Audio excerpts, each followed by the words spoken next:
Welcome to Real Estate Success Partner. We're your hosts, Devin Dubuc, David Wynn. and we're here to talk about how to have great success in every market. Today, guys, we got somebody really awesome. Dave, who'd you bring in this week? Dave? It's us. Brother, yeah, it is us today. Hey, you know what, guys and gals, we hear you guys talking all the time, and we get asked all the time, what's going on in the mortgage industry today? And we thought, what a great opportunity to kind of get back to the grassroots of things and just talk about the state of the industry, the state of the market, and maybe some of the things that folks really want to hear and know, right? So this may be a quickie. You never know. A shorty. We'll see where this thing goes, right, Dave? Yeah, let's do it. Let's just kind of go back in time a little bit and take them from where we were 4 or 5 years ago all the way to today. I love it. I think the genesis of everything is COVID, right? We all remember COVID, even though it was 4 or 5 years ago. Oh, I don't think we'll ever forget. Yeah. COVID. I think it's a major moment in our lives that we Remember can't. that time where you just stayed home for a year? Yeah. Didn't get to see your friends, right? Yeah. Really didn't get out much. No vacation. It was terrible. COVID. Yeah, I think we all remember it. So. Yeah, it was terrible. I always start off that we work in the industry, unfortunately, where we do well as an industry when it comes to interest rates or housing or something like that. When there's turmoil in the world, whenever there is COVID, the stock markets are crashing, world wars. People are losing jobs. Yeah. When stuff like that happens, it causes interest rates to go down. When interest rates go down, it spurns the market, whether it's a refinance or a housing boom or whatever the case is. So anytime you see stuff like that and you follow the news out there, you can be darn sure that interest rates are taking a dip. They are, yeah. And again, this is historical, right? We see it year to year over and over again. And at the end of the day, COVID was just one of those perfect storms, right? That caused for just an unbelievable market rate, something that we'll probably never see again. No. And as a result of that, and I heard this the other day and I absolutely loved it. This was the folks we follow. We always like to talk about our coaching friends and family at the Mortgage Marketing Animals. And this one was Owen Lee. He's actually one of our competitors, the CEO of Success Mortgage Partners. And what Owen said was, we had this great big cocktail party and everybody had such a great time, but we let that bar tab run just a little bit too long. No. And as a result of that, we're still paying the bill. Yeah. We're still paying the bill, right? So we all got access to really free money. And we're not just talking about, us in the mortgage industry or in the real estate industry, but consumers as well, right? Because effectively, the government's handed out money over this period of time. Rates are at a point where we'll, like I said, never see them again. And as a result of that, now we're paying it back, right? We got it paid forward. Now it's time to pay it back. It doesn't feel so good, right? No. It doesn't feel so good. So where does that put us today, right? So we had these great years, 2020, 2021. They weren't so great, for being able to get outside and spend time with friends and family, but they were absolutely fantastic for, people's financial rewards and benefits. Interest rates were great. People were buying houses, hand over fist. Equity positions were just rocketing, right? People are getting in there and seeing 20, 25% increases in the properties that they purchased, right? And so this all happens, and then all of a sudden the water just gets shut off, and that's what, mid-2022? Yeah, so think about that. During that period of time in American history, it was the largest savings that the American public had in their savings account during COVID ever in the history. And now fast forward to this, it's the worst of economic times. It's people have used up all their savings in less than 2 or 3 years. Think about that for a second. That's right. That's an astounding statistic.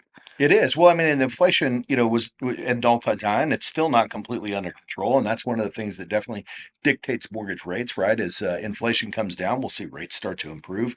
But you're 100% correct. There was a statistic we heard the other day, and we've talked about this before. I think we shared it before. The average homeowner in America has, I believe it's somewhere around 2, and this is a big number, right? Especially considering just a few years back, the average home price was probably $300,000. But the average home owner in America has about $278,000 in equity in their home. However, simultaneously, after COVID, has about $97,000 in consumer debt, right? So, effectively, a lot of us are house rich and cash poor, right?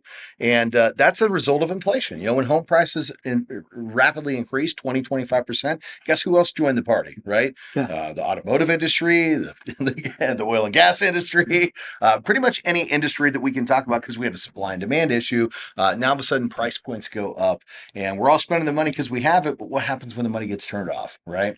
Yeah. And Yeah. here we are. Yeah. So let's talk about this as we sit here today, Devin. What is it? April 19th, 2024. That's the day. Last time I looked, let me double. Yeah. Yep, we got Yeah. April 19th. So we just came off maybe one of the worst years in the last 30 years for for purchases. I think they said something like 2023 was worse than 2008. If everybody remember 2008, that was the big housing boom, right? The financial crash. That was a tough time in this industry for sure. Yeah. And in America. Yeah. Right, across the board. Yeah. So as we sit here, we're coming out of 2023. The first 4 months of this month has seen about a 20. I think this says like a 20% increase in mortgage applications, in home sales. So all that pent up frustration from the last year is definitely showing. I think we're seeing real estate starting to move again. Well, applications are up. Believe it or not, mortgage rates are up too, right? So Yeah. if you look at this quarter one of 2023 in comparison to quarter one of 2024, I believe we're up. It's about 30, 40 basis points from where we were just last year. So all these folks that were sitting around waiting for the mortgage rates to drop to get out there and purchase the home, they're in for a big surprise because the rates still haven't dropped and either they haven't moved forward or at the end of the day, they're still thinking about what they're going to do. And let's talk about that because one of the big things we always talk about is, inflation, or I'm sorry, not inflation, the equity that you build in your home, right? So effectively, we know that homes appreciate. So Yeah. for appreciation, homes appreciate typically 3 to 5% a year, right? And this is on average. And if we go back and we look at the last 80 years or 8 decades, what we know is out of those 80 years, there's only been 7 times where mortgage homes have depreciated, right? Homes appreciated value. In addition to that, out of those 7 times, only twice has that happened in a given year, right? So again, we've discussed this before, but what that means is that when you're investing into real estate, the odds of you actually gaining equity or in your appreciation are definitely in your favor. And folks again last year were saying, "Hey, home prices are too high; they're going to come down." And there's some markets where there may be some correction needed, right? We know that. We've heard some stuff down in South Florida and the other parts of the U.S.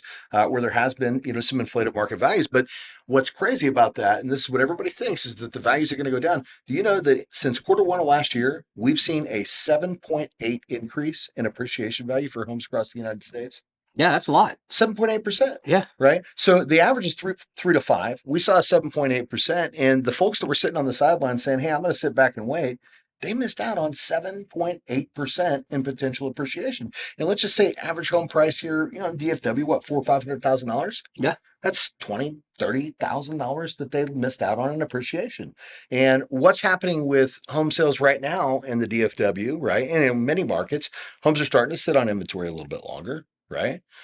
And you see the folks out there actually starting to take offers on homes opposed to stacking up their offers and going, "Hey, which one do we want to pick? How much are we going to accept over offer?"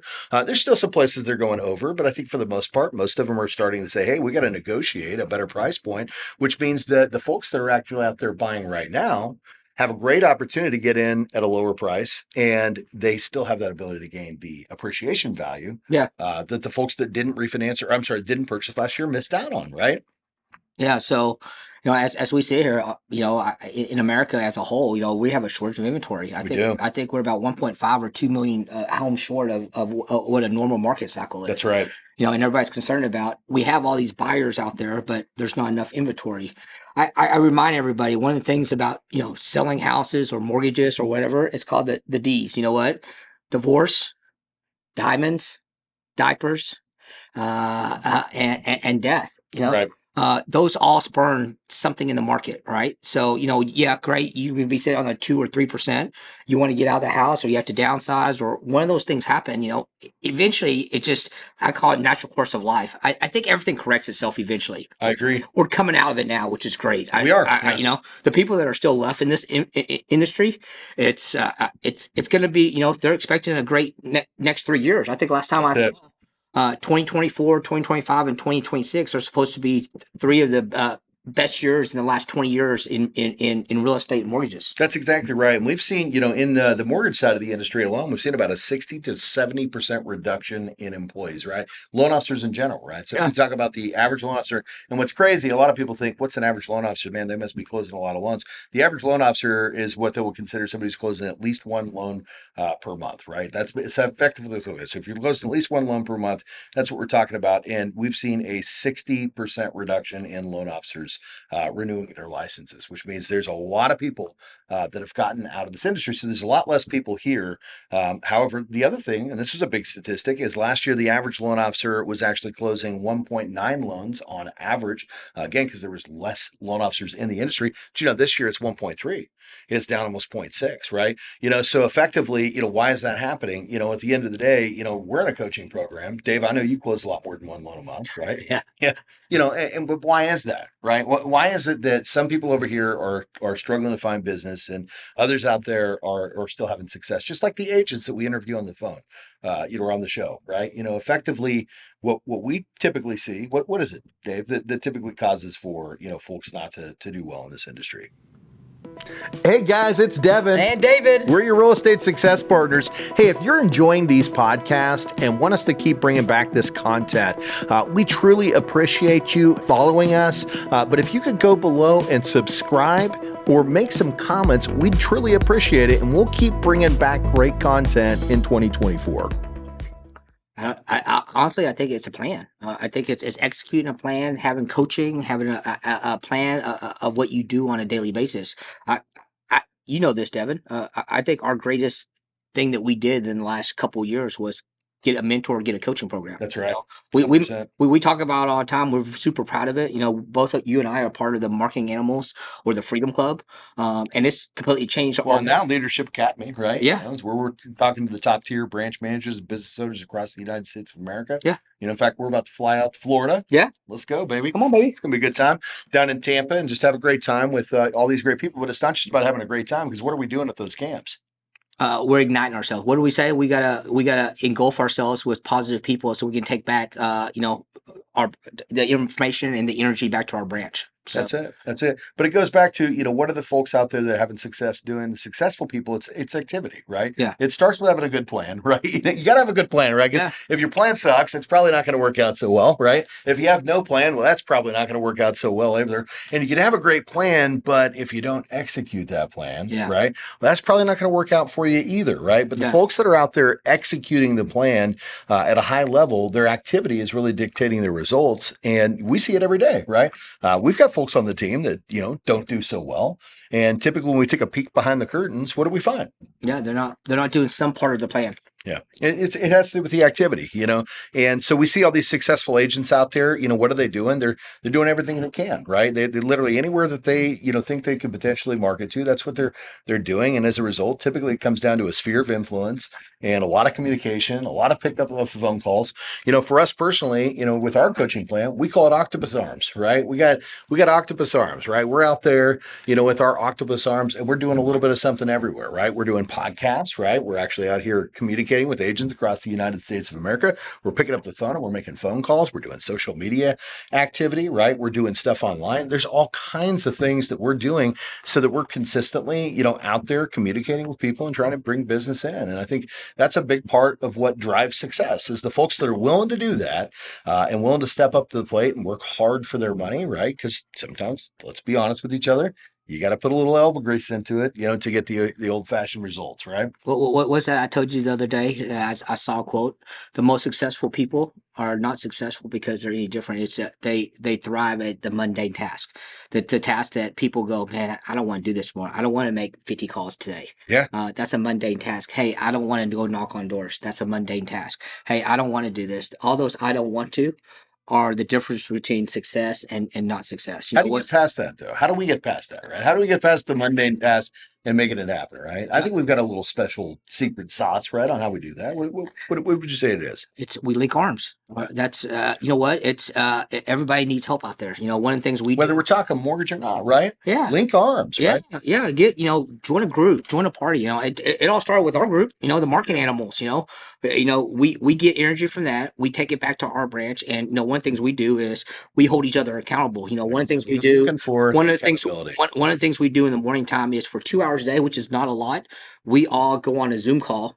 And we make our phone calls. So to where for sure we know for 2 hours a day we're doing this activity, which is the number one activity of getting in front of people and generating sales and leads and so forth. Yeah. And on the days that you don't want to do it, Yeah. you do it anyways because you don't want to let that other person down because you just get up because it's part of your life. Well, there's my brother Dave over there, right? He's Yeah. making his calls, and I can see it. You didn't say we mute the Zoom, so we mute the Zoom and then we make the phone calls, right? Yeah. But we're watching each other making our phone calls. So maybe Dave didn't feel so great that day, right? He comes in, he's like, "Man, I had a rough day yesterday. Things didn't go my way," and or maybe the kids were rubbing the wrong way that morning, right? At the end of the day, he's like, "Man, I don't really feel it," and then he takes a look over, and there's his brother Devin, right? Yeah. And man, he's over there making phone calls, Yeah. right? And then there's a brother Clint, and he's making his phone calls. It's like, you know what, man? Yeah, let's do this together, right? And I think the other thing is we're celebrating the wins. We're literally well, you're a win, David wins, so we celebrate you all the time because you're getting all kinds of success. But we celebrate the wins, right? We're spiking the football, so to speak, in the background while we're making these calls. We're talking through a sales chat, texting back and forth. Hey, I got a great appointment, or I just got a contract, or I got a lead, or had a great conversation with one of my past customers, and we're going to help them out with saving some money, right? And that's what we do. We encourage each other on. And I think, again, this goes back to, not just being great success partners in business, being great success partners in life too, right? When you're surrounding yourself by a group of like-minded, like-hearted people, and you're out there doing the activity together, as you mentioned before, we're better together. We're linking arms. We're doing the right things. We like to call it sweat. We sweat the process, same way every time. As a result, we start to create successes in our life. And while the average loan officer is out there funding 1.3 loans a month, Dave, last time I looked at your report card, that's just not where you are, right? No. And that has to do with the activity. And that's how a lot of the loan originators at our branch are. We see very successful people out there because they're just doing the right activity. I know we're kind of going off in another direction because it's state of the mortgage market, but this is the state of the mortgage market, Yeah. right? Because if you're a loan officer or an agent and you're looking about how do I have success right now, this is how you do it, right? This is how you do it. You get out there and you do the hard thing. You pick up the phone, you make the phone calls, you have connections. Who are we calling? Are we just calling people out of the random phone book? I mean, we could. Yeah. But that's all we do, right? No. We're calling top tier agents because I want to surround myself with like-minded and like-hearted people. That's it. People that want to work the way that we Yeah. want to work. Yeah. So at the end of the day, I say it all the time. If you're not one to work at my level, I can't help you. I can't help.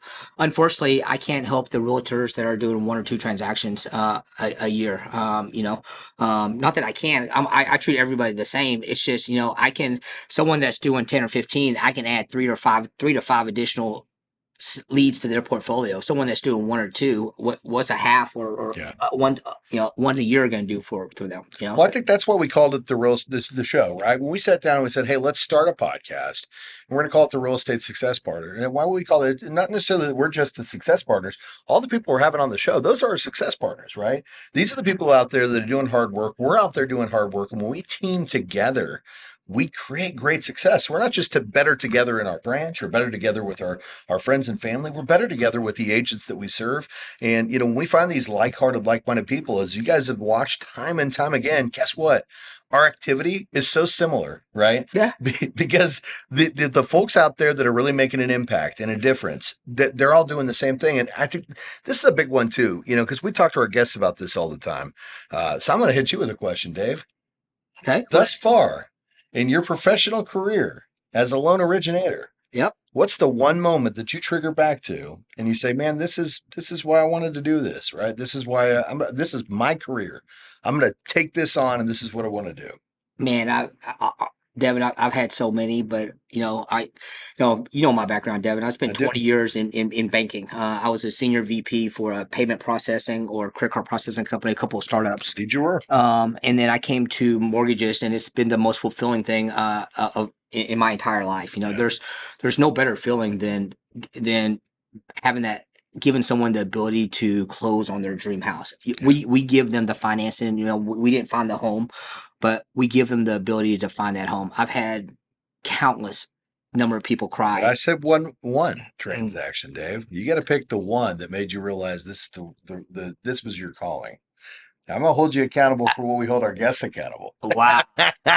Wow, it's probably one of my El Paso reps, Susan Flores. Yeah, I love Susan. She's Yeah, awesome. yeah, yeah. We had a guy that bought if I'm not mistaken, it was $120,000 house, and Yeah. we went through heck just to find him a house in that price range because of the economy and stuff like that. The reason why we had to find it was because his wife is stuck across the border, Yeah. and he had to find a house on the border so that he can go back and forth too. And we were able to close it and fund it And find it, and right? find it. And Because it so had to be. I yeah, remember this transaction. It wasn't a big transaction, but no, it's like one hundred twenty thousand yeah. dollars, and So you got it to took find something that's that's a smaller home that yeah, is affordable that this gentleman can qualify for yeah, that fits the needs that he has, right? And yeah, this is hello haystack. There's a needles in there somewhere, mhm, right? And you guys literally pieced that together, and so yeah. finish the story, man. So what ends up happening? Yeah, so I mean, it went through a bunch of negotiations. It was an FHA loan. We had ended up having to fix a bunch of stuff. Thank God the sellers did. I mean, it was just a lot of moving parts, Yeah, and I mean, he fell out of a lot, but at the end, to be able to close and be able to have that house ready for whenever his wife gets over, and yeah. in the meantime, that transition and stuff like that, it was awesome, man. It was just really meaningful. He really appreciated the ability to be able to get that house. Well, I mean, because he's doing a selfless thing. He's coming over here to help his family back home, Yep, to provide them a better life. yep, But he's got to have a place to stay so that it's convenient for him to get back and forth. And at the end of the day, you guys helped him make that dream come true, right? And absolutely. you impacted his whole family, right? And that's such a beautiful thing. It truly is. So, well, it's your turn to return the favor. You got to ask me a question. Well, let's just ask that, Devin. You've been in this business 2 decades. A little more than that. Yeah, 20 plus years. What's the one achievement or moment that you're most proud of? Well, we could talk achievements all day long, but there's one specific transaction, so I'd like to go back to that, right? Because this is early on in my career, right? I'm still in my 20s, and mind you, I'm certainly not in my 20s anymore, right? No. Yeah, far from it. But I'm in my 20s, and man, honestly, when I first got into the industry, I didn't even know what a mortgage meant. I just knew I had a couple of buddies of mine that were transitioning from sales to mortgage, and they said, "Man, Devin, you got to get over here. We're having a lot of fun. We're doing a lot of cool things." And they didn't mention the helping people part, and so that wasn't what got my attraction in the beginning. But helping people is always something that I've really always enjoyed. Right? It's always been important to me to be in front of people and helping them make decisions that are smart for them. And I'll tell you the one that really made me realize that I was doing good things for people. And there was a husband and wife, and it was the wife who was talking to me. It wasn't the husband. And one of them had lost their job. I believe it was maybe him. It might have been her, but maybe it was him. And they've been making their monthly obligations, but she'd been paying them all through credit cards, and she hadn't told him this. She just let him know, "Hey, don't worry, we got this under control. We don't worry, we got this under control. We're gonna be fine, right?" And so when she called me, man, she was just, she was almost in tears. Like, I don't know what to do. I'm gonna cry thinking about this. She said, "I don't know what to do. We got kids in the house. We can't make our ends meet, and I think we're gonna lose everything." And I was able to look at the scenario, piece it together, and effectively, I was able to pay off every single credit card debt that they have. I didn't even have to put them at the time. There was subprime mortgages, right? So her Yeah, fear was, hey, do I got to take a rate of 9.99 or 14% possibly, right, to get this done? yeah, We didn't have to do that, right? We were able to get her transition into a conventional cash out loan, and we were able to pay off literally every single one of her credit card debts. We actually knocked out their automobile debts. We consolidated it all into one payment, saved her. It was like $2,400 a month. And I mean, you were on this 20 years ago. $2,400 meant a lot more back then than it does today. sure. And I'll never forget her when we funded. She's like, my husband had no clue that we were in this position. He never will. and and maybe I'll tell him after this thing closes. And you just saved my marriage. And and it's something to feel good about. Yeah, To help somebody in that way. So for me, that's where I knew, like, hey, I'm doing really good things here for people, right? And I think it was from that day moving forward. And then, you talk about highlight my career. Highlight my career was taking on the role of becoming a branch manager. And the reason was because it allowed me the opportunity to take everything that I knew, everything that I'd learned, right? And start training the teams that worked underneath me to be able to utilize the skill sets that I had acquired to having great success, because I was always really successful in my young career, and help more families, right? Because how are we more powerful? Are we more powerful by helping as many people as my personal touch can reach? Or are we more powerful by being able to get in front of the masses and Yeah, having a group of people that are all working for the same common goal? And you know this, Dave. What's our number one core value at our brand? family. Family. Absolutely. Hands down, it's family. And, that's the families we serve. That's our personal families and their growth, right?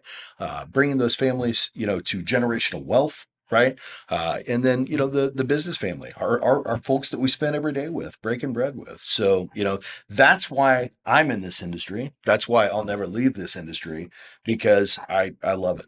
Oh, I love it. I say it all the time. I'm walking this path with God and everything else right now, and I'm trying to serve more. And as I go to church, I'm reminded every day that I serve every single day by being at work. Yeah.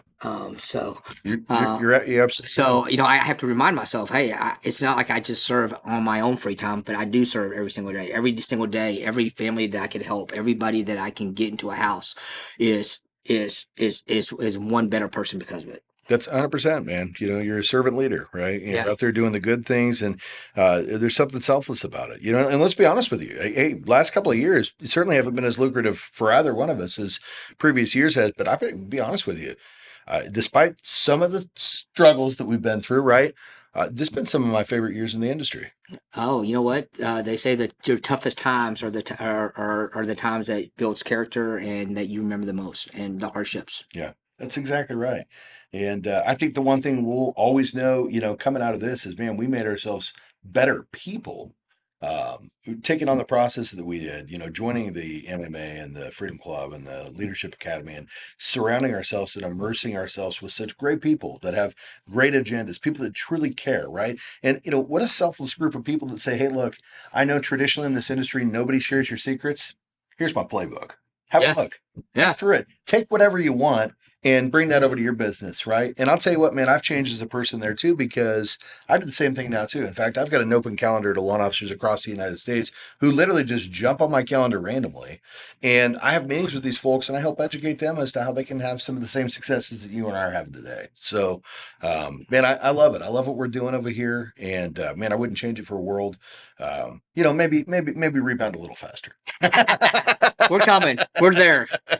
But you're right. So let's get back on topic. So then we'll close this bad boy out. See, I told you we didn't know where this is going to go. Yeah. So ultimately, state of the mortgage industry. It's been a rough couple of years in Yep. regards to higher interest rates than people are used to. Yep. It doesn't mean they're high interest rates, but I think you pair that off Yep. with a market where homes appreciated 20%, which creates insane inflation. Yep. It makes it very difficult for people to qualify. It makes it very people for people to move out of their homes because they have these great rates and they're stuck in mortgage purgatory, right, so to speak, and they don't want to give up that 2% rate. But what we're seeing happen right now is a lot of the same people have had that credit card debt, right? Yeah. They started inquiring more and more and more and more debt. They got all this cash in their house. They're going, well, how do I get access to this cash? Because at the end of the day, if I refinance the house, I'm going to have to take a higher rate, and and it's scary, right? But what we also know is that the average credit card in America today has a rate over 25%. In fact, a lot of these are approaching 30% interest rates, right? And the biggest difference between a mortgage and a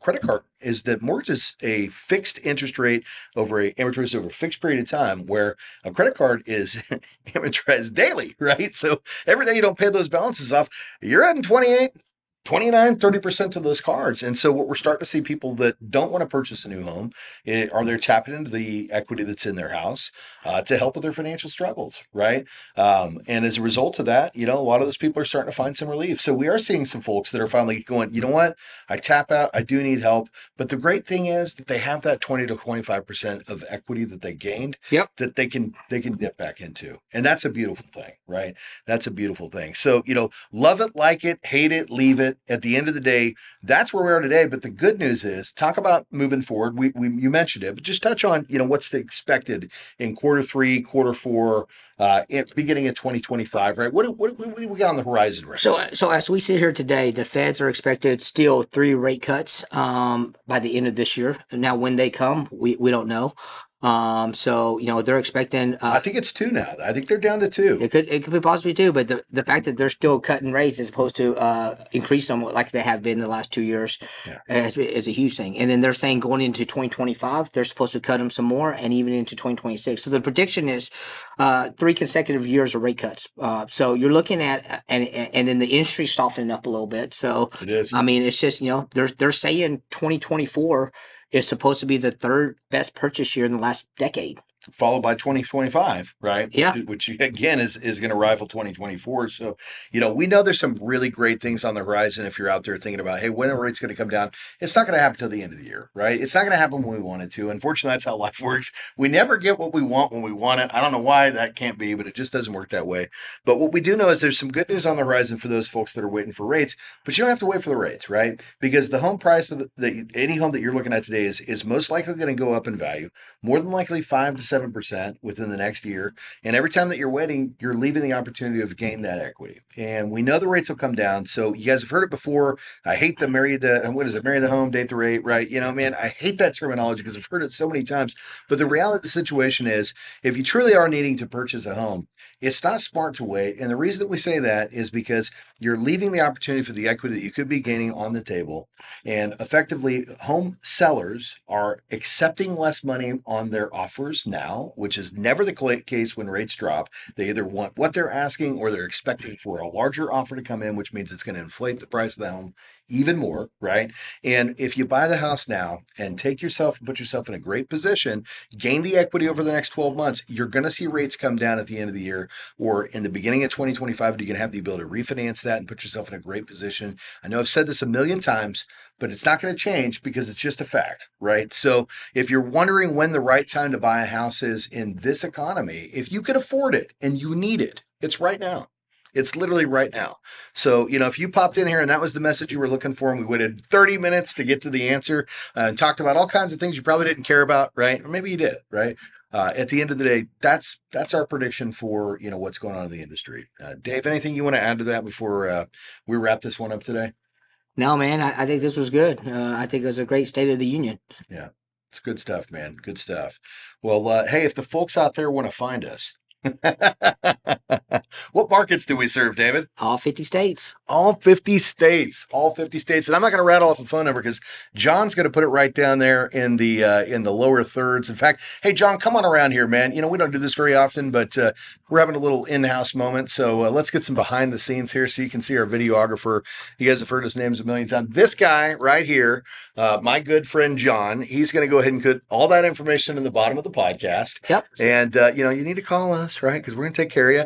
Website will be down there, thedubucteam.com. You guys know how that works. John, if you want to find John, get yourself a shameless plug, man, because John does videography work. This guy is really good at what he does. Definitely. John, how do the folks out there find you? Yeah, they can go to 770advertising.com, and I'll put it in the lower thirds, or they can call me at 408-421-9730. Hey, and excuse his business cards because they're terrible, but his actual graphic design work and website work is unbelievable. So if the guy gives you a card, just put it in your phone and laugh silently, and maybe now he'll get some new ones. I got new ones. I got new ones. My man. So I guess if that's it, we're your real estate success partners. I'm Devin Dubuc. I'm David Wynn. And if you want to check us out, you know how to find us on the lending side because that just popped up. But come on out to realestatesuccesspartners.com. Again, that's realestatesuccesspartner.com, or visit us on YouTube. We'd love it if you guys would subscribe. We'd love it if you guys would comment. We'd love it if you want to be a guest. We just love you guys for following us. So until the next one, see you guys.